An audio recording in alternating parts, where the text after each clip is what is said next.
Neste vídeo eu vou falar de um momento interessantíssimo na história da música brasileira, quando Elis Regina e Roberto Carlos lideraram dois lados rivais na luta pela audiência na TV Record. De um lado, a Elis Regina comandava com Jair Rodrigues o programa O Fino, também conhecido como O Fino da Bossa, representando a MPB. Já do outro, o Roberto Carlos, juntamente com o Erasmo Carlos e a Wanderleia, comandava a Jovem Guarda, representando o rock, que era considerado pelos defensores da música mais tradicional brasileira como um gênero musicalmente menor, e também alienante. Vou contar aqui também o que levou Elis Regina a uma mudança de postura com relação ao Roberto Carlos, saindo de uma agressiva detratora para intérprete de algumas músicas suas em menos de 5 anos. Então vamos nessa, gente? Eu, de antemão, já peço aqui que vocês curtam esse vídeo e que vocês se inscrevam no canal, sigam o canal para receber toda semana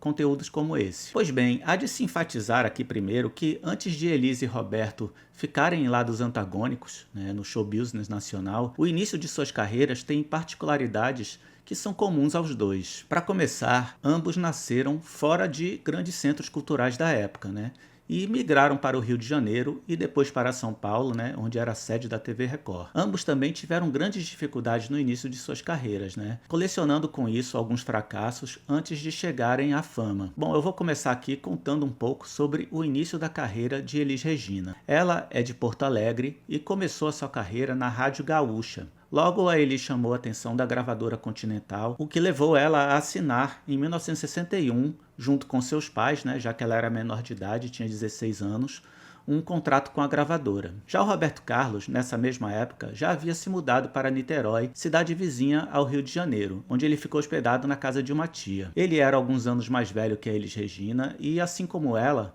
iniciou a sua carreira bem jovem, cantando na rádio de Cachoeiro de Itapemirim, no Espírito Santo, onde ele nasceu. Até que chegou uma hora que ele percebeu que teria que estar próximo a um grande centro, fazendo isso então em 1956, quando ele tinha 15 anos. E eu abro até um parêntese aqui para pensar como os tempos antigamente eram diferentes, quando as pessoas elas começavam a ter responsabilidades ainda na adolescência e por isso até amadureciam bem mais rápido.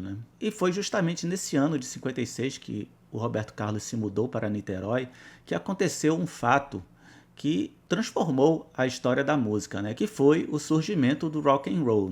Ele tomou conhecimento do rock and roll aos poucos, já que as coisas não eram tão rápidas como hoje em dia, ao mesmo tempo que começou a se enturmar, com o pessoal da Tijuca, e com esse pessoal ele chegou até a montar uma banda, os Sputniks. Só que aí aconteceu uma coisa, pessoal, que meio que tirou o Roberto Carlos do caminho do rock, que foi a ascensão da Bossa Nova, como um movimento musical importantíssimo no Rio de Janeiro. E o Roberto Carlos, ele se apaixonou por ela, assim como toda uma geração, Se apaixonou pelo jeito de cantar do João Gilberto, pelas melodias, pelo ritmo. Ele foi, enfim, também seduzido pelo glamour e a sofisticação das festinhas da Zona Sul carioca, e também pela maior oportunidade de trabalho que a Bossa Nova proporcionava, já que virou uma febre nas boates do Rio de Janeiro, e foi assim que ele se estabeleceu como crooner fixo em uma boate em Copacabana. Contudo, o estilo, o jeito de cantar do Roberto Carlos e o seu timbre também, era tudo muito parecido com o do João Gilberto. E vamos combinar que ele forçava a barra na imitação. Vamos ver aqui um trecho de uma gravação, hoje proscrita pelo próprio Roberto Carlos. Não sei, não entendi, vocês precisam me explicar. Seu samba é esquisito. Pois é, pessoal? Essa gravação foi produzida no selo Polydor, por uma figura icônica desse tempo, o produtor e apresentador Carlos Imperial, que foi o primeiro grande nome que apostou no Roberto Carlos. O problema é que o Carlos Imperial tinha uma visão artística sobre a Bossa Nova que era antagônica à de outros nomes do movimento, como Carlos Lira, Roberto Menescal, Nara Leão. Assim, ao vender Roberto Carlos como o príncipe da Bossa Nova e incentivá-lo até a imitar o João Gilberto, ele matou qualquer chance do Roberto Carlos no movimento. Essa, aliás, é outra coincidência entre o Roberto e a Elis, já que ela também foi digamos assim, uma vítima do Carlos Imperial. Ele foi o produtor do seu primeiro disco, né, Viva a Brotolândia, um retumbante fracasso. Por isso, eu vou dar um tempo aqui no Roberto Carlos e falar da Elis Regina e esse seu repertório inicial muito ruim, repleto de boleros, baladas estilo Paul Anka, bossas novas genéricas, né? Tudo uma salada danada. Garoto, último tipo, broto, sensação. Tava muito claro, né, gente, que ela estava ali somente emprestando a sua linda voz, né, com muita técnica e afinação. Já o Roberto, ele, após desistir da bossa nova, foi indicado pelo Carlos Imperial para uma audição na gravadora Columbia. E olha só, os executivos viram de imediato o potencial dele e assim o contrataram. Finalmente, né, o Roberto Carlos tinha ali a chance de mostrar o seu talento e alcançar o sucesso. Só que não. O primeiro long play do Roberto Carlos, também proscrito por ele não quer nem ouvir falar desse disco, tem um repertório que, olha gente, não tem qualquer personalidade, muito ruim. Claro, né, foi um fracasso e ele ficou bem decepcionado, pois nem mesmo sua foto saiu ali na capa. Linda, oh linda, com você vivo a sonhar. Então vejam só as coincidências entre Elis e Roberto. Ambos, ainda na adolescência, migraram em busca de sucesso. Ambos, desde cedo, ralaram muito por um lugar ao sol e colecionaram fracassos. Por fim, ambos tiveram como padrinho inicial Carlos Imperial e, diante dos fracassos, buscaram um reposicionamento em suas carreiras. O primeiro a reposicionar-se, né, na sua carreira foi o Roberto Carlos, que migrou para o rock, né, que ele havia desistido por causa da bossa nova alguns anos atrás. Só que agora a realidade era outra e o gênero estava crescendo em popularidade. Foi assim que no seu álbum seguinte, de 1963, ele já começou a ter algumas músicas tocadas na rádio, né? Como por exemplo o Splish Splash, uma versão de um rock americano feita por seu amigo Erasmo Carlos. Esse foi o início, né, gente, de uma ascensão meteórica do Roberto Carlos rumo ao Olimpo, né? Já a Elis demorou um pouquinho mais para se reposicionar e assim ter um sucesso radiofônico. Isso só aconteceu em 1965, né? Após o fim do contrato dela com a Continental, após a gravação de mais 3 discos, todos terríveis, e aí foi que ela defendeu, né, de forma excepcional, arrebatadora, Arrastão, no Festival da TV Excelsior. É a rainha do mar,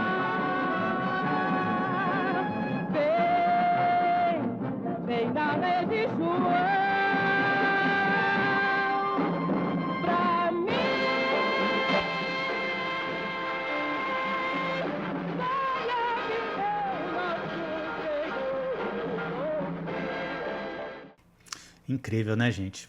E nesse mesmo ano, ela gravou um disco nessa mesma linha, né, com um repertório de primeira, com grandes compositores dessa época, e também foi chamada pela TV Record para comandar o programa O Fino, né, ao lado do Jair Rodrigues. Desse programa nasceu o álbum O Fino do Fino, né, que foi um grande sucesso e um dos mais vendidos do ano. Assim, a Elis Regina abraçou o MPB, uma espécie de selo, na verdade, que a elite cultural da época colocava para os gêneros mais ligados às tradições da música brasileira, que, claro, não abraçava o rock, né? E foi esse reposicionamento, né, da carreira da Elis Regina no sentido oposto ao do Roberto Carlos que levou ao início das tensões entre ambos. A TV Record, né, que não era boba nem nada, tratou também de contratar o Roberto Carlos para, junto com Erasmo Carlos e a Vanderleia, comandarem um programa que espelhasse a nascente onda do rock no Brasil, muito incentivada, né, pela Beatlemania que varria o mundo em 1965. E logo ficou claro para todos que os espaços publicitários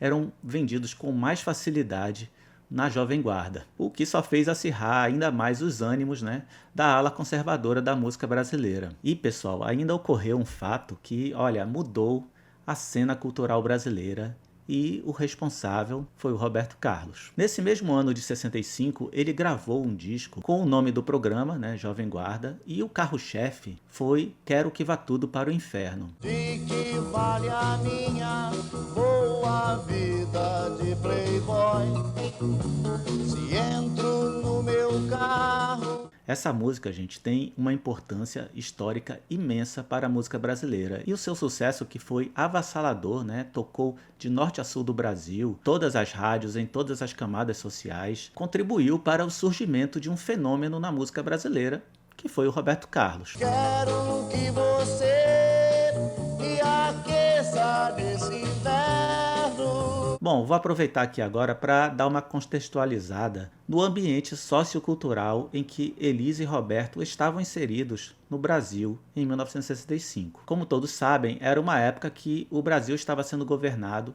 por militares, né, por uma junta militar. E esse fato histórico, o golpe militar de 64, teve um grande impacto na música brasileira, que passou então por uma transformação em seus temas. Saía então de cena o cantinho e o violão, né, dos primórdios da bossa nova, e entrava a crítica social e política. Foi nessa época, inclusive, que a Nara Leão, né, foi uma das pioneiras em lançar diversos sambas e compositores dos morros cariocas. Mas, ao mesmo tempo, havia a Jovem Guarda, né, com seus temas, digamos assim, mais amenos, né?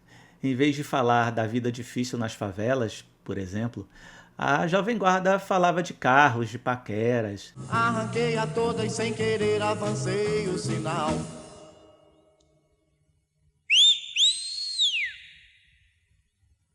O guarda pitou, o guarda muito vivo de longe me acenava. E assim, né, turbinada pelo carisma muito grande do Roberto Carlos, a Jovem Guarda se transformou em um fenômeno de popularidade, pois capturava na audiência um público menos afeito à política e ao samba. Foi nesse contexto aí polarizado, né, gente? A gente adora essa palavra hoje em dia, mas já existia lá nos anos 60, que uma divisão se desenhou na música brasileira. Os jornalistas, né, e também os músicos militantes, que também já existiam nessa época, taxavam a música do Roberto Carlos de alienante, né, enquanto que a MPB era vista como uma música de resistência contra o imperialismo americano, né? Pois nesse contexto aí da Guerra Fria, os Estados Unidos apoiaram o golpe de 64. Mas olha, eu acredito que a Elis Regina não tinha tantos motivos políticos para falar mal da Jovem Guarda. Ela tinha sim, eram motivos comerciais, né? Por todo esse contexto aí dos dois programas serem da mesma emissora e estarem disputando a audiência e os anunciantes. Mas olha, gente, é impossível negar que também havia motivos de ordem artística. A Elis Regina, Jair Rodrigues, Zimbo Trio, toda essa galera aí mais ligada à MPB tradicional e à bossa nova também, via a música do Roberto Carlos como uma música descartável, uma música menor. Mas foi aí, né, que no ano seguinte foi alugado um triplex na cabeça da Elis e de todos os detratores da Jovem Guarda. Pois bem, né, em meio às críticas pesadas que Roberto Carlos e a Jovem Guarda recebiam, iniciou-se também um movimento de alguns artistas, alguns intelectuais, né, contrários a esse posicionamento conservador e que buscavam assim, né, um melhor entendimento com relação à música do Roberto Carlos. E quem iniciou isso, pessoal, foi o poeta Augusto de Campos. Ele escreveu em 66 um artigo em que ele afirmava que o despojamento e a simplicidade no canto do Roberto Carlos estava mais próximo da arte da bossa nova do que o canto da Elis Regina, que ele considerava muito cheio de maneirismos, muito mais ligado até à música americana. Olha só. Ele ainda disse que a Jovem Guarda era algo novo na música brasileira, vejam só. Pois ela, né, vou até ler aqui o que ele falou, né, deglutia o rock britânico, abrasileirando-o com o uso funcional da voz. E olha, gente, juntou-se ainda ao pensamento do Augusto de Campos o maestro Júlio Medalha, vejam só, que escreveu também um artigo afirmando que o canto do Roberto Carlos, a forma como ele cantava, estava mais próxima de João Gilberto do que, vou abrir aspas aqui de novo, os gorjeios dos que se pretendem sucessores do bossa-novismo. Ok, né? Alguns de vocês devem estar pensando, por que nessa época se dava tanta importância assim a João Gilberto, né? E ao seu jeito de cantar? Bom, alguns anos antes, em 1959, não fazia tanto tempo assim, João Gilberto verdadeiramente revolucionou a música brasileira com a sua batida no violão e o seu canto contido, controlado, econômico. Isso, para a época, foi visto como uma coisa muito moderna e fez a cabeça de muita gente, né, de toda uma geração. Assim, esse estilo de canto do João Gilberto ficou associado à brasilidade, né, a um jeito brasileiro de cantar. Isso associado também ao grande sucesso internacional que ele alcançou, né, com o álbum Get Gilberto, de 1964. Isso fez com que o João Gilberto se transformasse em uma referência em qualidade e sofisticação desde então. Esses artigos de dois pensadores muito importantes na época, né, lançaram uma luz nova sobre esse debate, sobre brasilidade, sobre os rumos da música brasileira. Vale ressaltar também que alguns nomes da música brasileira, não estavam a fim de embarcar nessa polarização, né? Foi o caso do Jorge Ben, por exemplo, né, que após um início bossanovista, né, e participar até como convidado em alguns programas do Fino, ele também começou a se apresentar na Jovem Guarda. Então eu abro aqui um novo capítulo, né, para falar de um momento muito interessante dessa história toda, em que Elis Regina, vendo o seu programa perdendo espaço, né, perdendo na audiência, perdendo anunciantes, surpreendeu todo mundo e resolveu selar uma paz com a Jovem Guarda. Essa paz entre aspas, né, gente? E para isso, claro, ela chamou os jornalistas. Esse é um episódio muito curioso, né? Ela foi lá recebida no camarim pelo seu colega de emissora, né, o Roberto Carlos, que a recebeu de uma forma muito amável.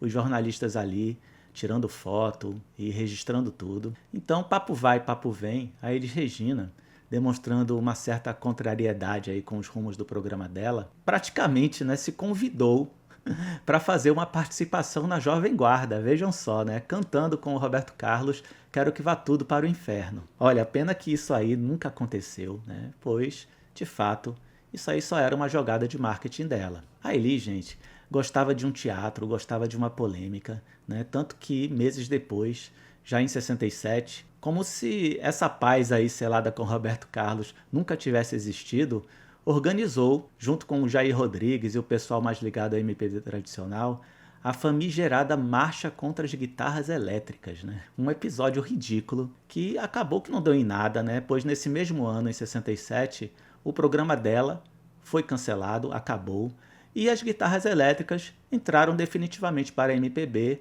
através de Caetano e Gilberto Gil, né? No Festival da Record, com Alegria, Alegria e Domingo no Parque. Foi aí que definitivamente se criou uma ponte entre a Jovem Guarda e a MPB tradicional. Em todo caso, né, gente, a Jovem Guarda também estava ficando para trás e o Roberto Carlos, sacando isso, tratou de sair do comando do programa e a trilhar novos caminhos. Então, eu acho que o fator mais importante para que Roberto Carlos fosse melhor aceito por essa panela aí da MPB é que ele mudou o seu som. Ele gravou em 68 e 69 2 discos que deixaram claro, né, para todo mundo o amadurecimento, né, um amadurecimento muito grande dele, não só como compositor, mas também como intérprete. Hoje, esses discos, né, são considerados clássicos, né, e representam ali uma fase de transição do Roberto Carlos rumo ao romantismo que caracterizou toda a sua discografia dos anos 70 até os dias atuais. Além disso, né, pessoal, teve também outro fato muito importante, que foi a conquista do Roberto Carlos do Festival de Sanremo, né? Festival italiano muito conceituado, né? E isso aí também alugou um triplex na cabeça dos seus detratores, viu?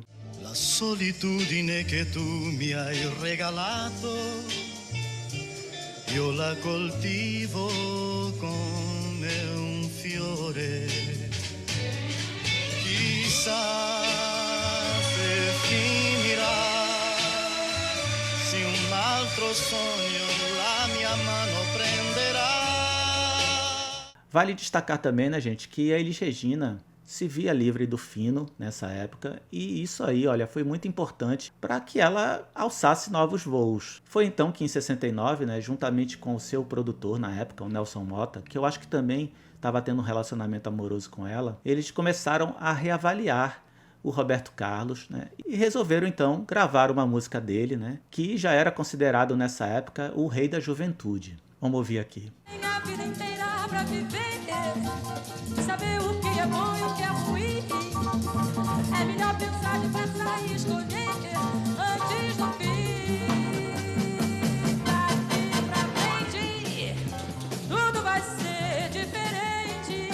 Mas foi no ano seguinte, né, que se percebeu realmente a Elis mudada. Ela gravou o disco Em Pleno Verão, que é um marco na carreira dela. Ali você vê realmente o embrião do que seria a carreira da Elis Regina dali para frente. E é nesse disco, né, inclusive, que tem mais uma música do Roberto Carlos, né, do Roberto e do Erasmo Carlos, As Curvas da Estrada de Santos. Já em 71, ela gravou uma música que foi feita exclusivamente para ela, pelo Roberto e pelo Erasmo.